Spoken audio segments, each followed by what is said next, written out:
Assalamualaikum Abah. Waalaikumsalam. Ini Bang mau tanya tentang berita akhir-akhir ini ada kontroversial tentang patung dewa di Tuban. Mulanya itu kan berita hoak yang menyatakan bahwa pahlawan perang Cina itu dibangun di alun-alun Tuban gitu Bang. Terus pada kenyataannya dibangun di dalam kelenteng. Dan pada akhirnya patung itu ditutup dengan kain itu Bang oleh sekelompok ormas yang intoleran.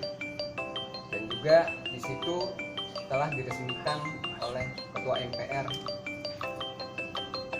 Dan bagaimana itu Bang untuk di Indonesia ke depannya dan saat ini gitu Bang? Gini, harus pelan-pelan. Ini kan semua terjadi karena kesalahpahaman. Juga menunjukkan satu bentuk ketidakfahaman tentang cara berbangsa, bernegara, dan beragama. Nah, kalau merujuk kepada kebebasan umat beragama, pada pasal 29 Undang-Undang Dasar 45 itu sudah cetol bahwa seluruh rakyat Indonesia diberikan kewenangan dan kebebasan untuk mengekspresikan diri, mengaplikasikan diri dalam ritual-ritual sesuai dengan iman dan agamanya yang dipeluk masing-masing. Nah, di situ harus tahu dulu nih bangsa ini. Jangan sampai kemudian nanti tidak paham lagi bahwa ormas-ormas yang ikut di dalam pelarangan itu sebaiknya juga mulai mempelajari tata cara berbangsa yang beradab. Jadi jangan kemudian menggunakan pasal-pasal langsung gede menangkerai, karena kalau tidak paham makin kacau dan makin rusak. Bahwa patung itu dulu diresmikan oleh Ketua MPR. Ini menunjukkan hadirnya negara sebagai dan sekaligus representatif hadirnya seluruh rakyat Indonesia. Nah, kalau sekarang ada ormas-ormas yang merasa mewakili ormas dan merasa tidak setuju dengan patung itu didirikan. Ini terlepas di alun-alun atau di mana loh ya. Didirikan patung itu yang meresmikan MPR. Nah, kalau kemudian yang meresmikan MPR, maka pertanyaannya ada dua. Rakyatnya yang diwakili ormas itu bingung dan tidak paham cara berbangsa dan bernegara, atau ketua MPR-nya ngawur. Nah, tidak mungkin dong ketua MPR kemudian ngawur. Sak ngawur-ngawurnya ketua MPR kan punya sekretaris, punya aturan main, bahkan dialah yang melahirkan undang-undang ini di negeri Indonesia. Maka yang ngawur justru ormas. Nah, tetapi persoalannya tidak berhenti di situ. Nah, kalau negara sudah hadir, negara ini berarti ada presidennya, diwakili oleh presiden, oleh menteri, oleh DPR, MPR, lembaga tinggi negara, ada Mahkamah Agung, Jaksa Agung, dan sebagainya. Maka ya harus menunjukkan style of leadership yang Pancasilais sejati. Maknanya adalah negara harus hadir. Presiden lewat pengamanannya lewat TNI dan Polri, kalau ini dianggap sebagai satu bentuk keamanan negara, maka TNI harus turun. Kalau ini dianggap sebagai ketertiban negara, maka polisi harus turun. Kalau ini dianggap sebagai satu bentuk simbol bahwa harus dilindungi semua organ negara, maka seluruh lapisan Hankam harus turun untuk melindungi ini. Atau ketua MPR-nya yang mencabut peresmian terhadap patung itu. Ini kalau dari sisi negara. Nah, kalau dari sisi agama, bahwa setiap agama yang diresmikan oleh negara, maka tidak boleh dianggap dinisbikan, dihilangkan sak upacara-upacaranya. Artinya adalah langkah-langkah pengkafiran terhadap pemeluk agama yang lain tidak boleh dilakukan oleh saudaranya yang berbeda agama yang lain. Yang kedua, nah karena patung itu merupakan ornamen di kelenteng, kecuali kalau dibangun di alun-alun, di depan masjid, di depan gereja, itu bisa dianggap sebagai mengkacaukan sistem tata cara peribadatan agama tertentu. Ini kan di dalam halaman. Kalau di halaman haknya pemilik halaman itu. Jadi tidak boleh, bahkan ketika mau nangkap seorang teroris yang menjadi musuh negara, di rumahnya aja harus ada izin dari RT dan RW karena mau memasuki rumah seorang teroris, gitu loh. Ini ada tata cara, ada yang disepakati bersama oleh bangsa ini sehingga tidak jadi kacau balau. Nah, kalau di kelenteng itu harus tahu dulu, kelenteng itu bukan tempat agama. Harus tahu ini. Kelenteng itu mewakili budaya. Dulu zaman Orba dikacaukan. Supaya bisa agama, maka dimunculkan di situ agama Buddha, agama Tao, Konghucu. Tapi tidak mewakili kelentengnya, karena kelenteng itu mewakili budaya saja, tempat kumpul-kumpulnya suku Tionghoa di dalam bercengkrama. Nah, kalau di Bali namanya Banjar. Oh, gitu loh. Kalau di Semarang itu namanya balai desa, balai RW, balai RT, gitu loh. Nah, karena tempat berkumpulnya orang Jawa, maka di situ ada ukir-ukiran Jawa, ada apa Jawa, ada patung dan sebagainya. Ada. Nah, karena ini orang Cina, maka diberikanlah tokoh spirit yang namanya Quan Kong. Quan Kong ini salah satu 3 trio jenderal Cina yang ada di utara, selatan, dan barat atau tengah. Kemudian menyatu. Dia sendiri bukan orang yang sangat hebat karena dalam peperangan juga kalah Quan Kong ini. Tetapi orang yang jujur, orang yang kemudian mengerti dan kembali kepada jalur kodrat ilahinya menurut pandangan dia, kemudian dianggap sebagai tokoh pembawa inspiratif, bukan dewa. Quan Kong itu bukan dewa, itu salah kaprah semuanya itu. Itu tokoh yang memberikan inspirasi bagi orang-orang Tionghoa, suku Tionghoa. Sama ketika kita memasang patung Sudirman, memberikan spirit kepada prajurit-prajurit tanah air, baik yang tergabung dalam TNI maupun yang tidak, memberikan keteladanan. Kemudian ada patung Gajah Mada, patung ini. Nah, kalau kemudian dipersalahkan ketinggiannya, harusnya patung Selamat Datang di Jakarta harus dirubuhkan dong.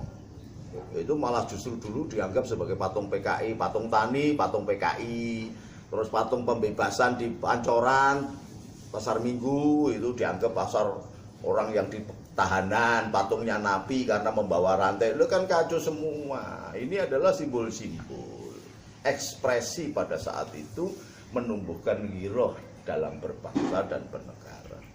Kalau mau ekstrim lagi, harusnya diturubuhkan dong patung Monas. Itu ketinggiannya melebihi Istiqlal,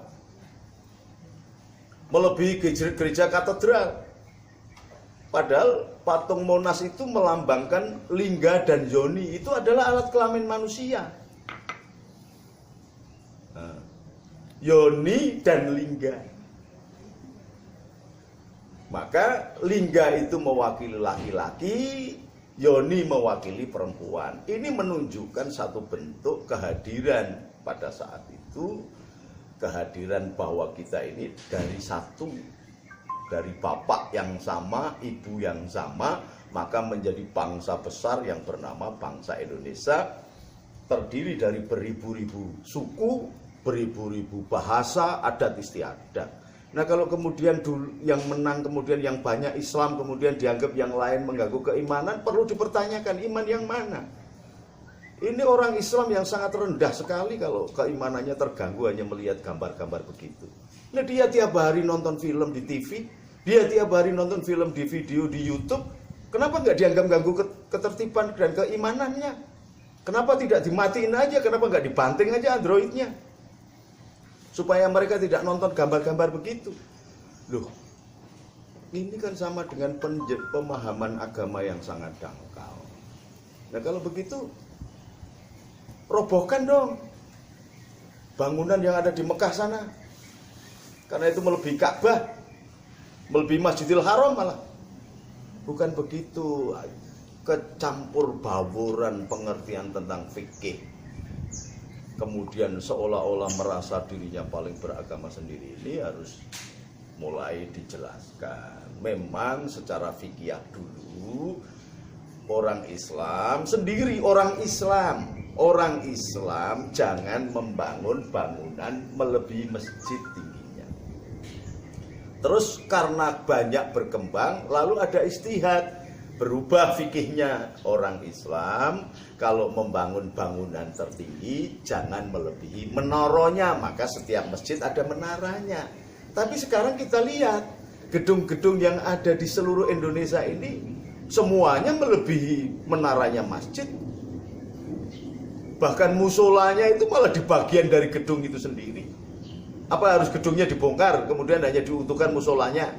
Nah, ini kan cara mengaplikasikan beragama dengan pola-pola yang jahiliyah, goblok, tinggalan zaman. Nggak boleh begitu.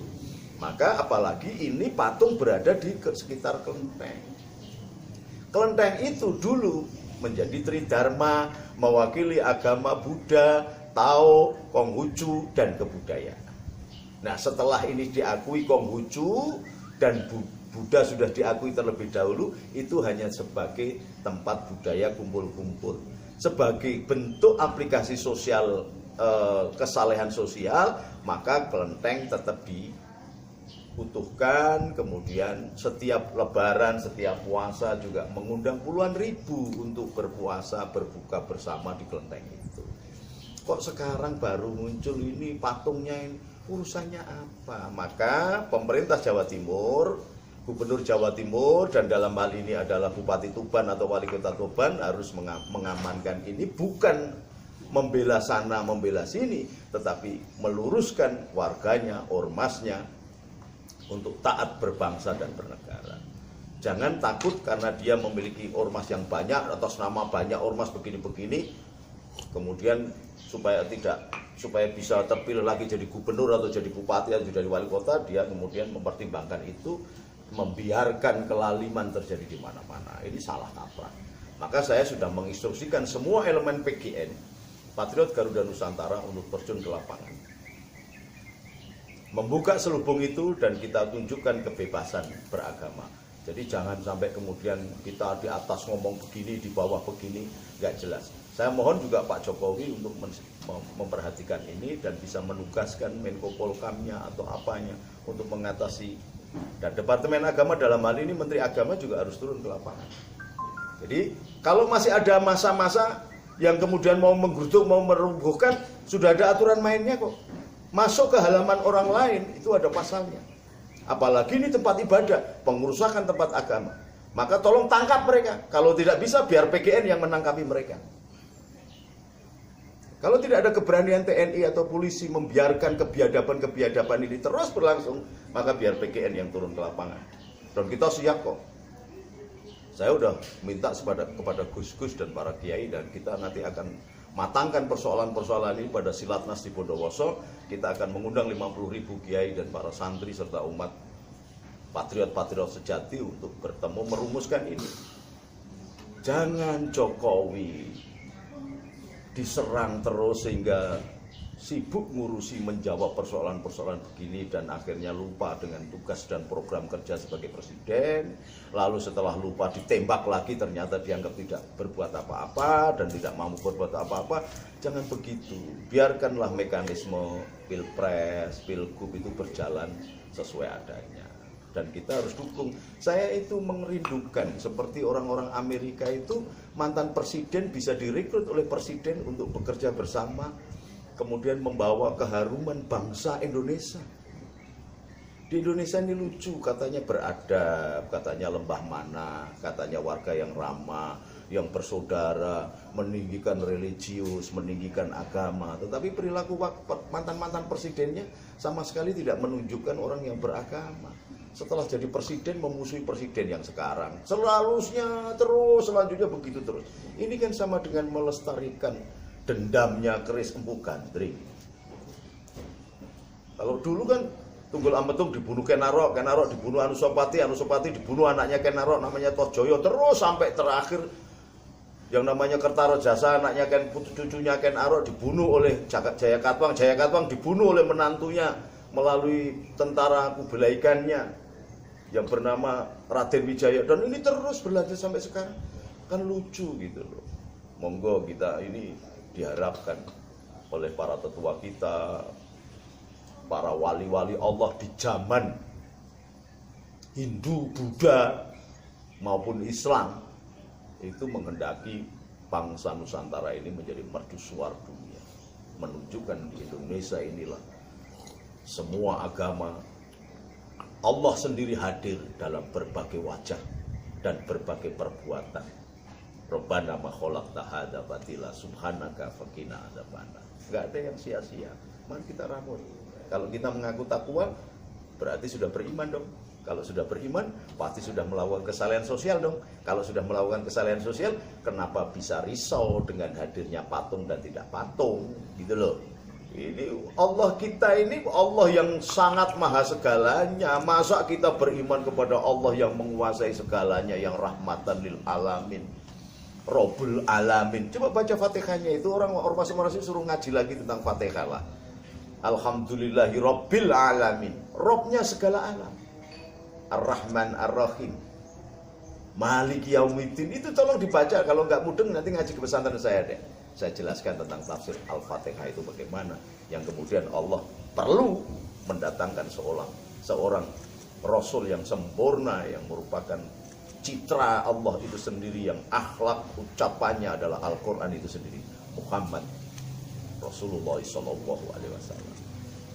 Supaya paham, mereka membela apa? Membela agama apa?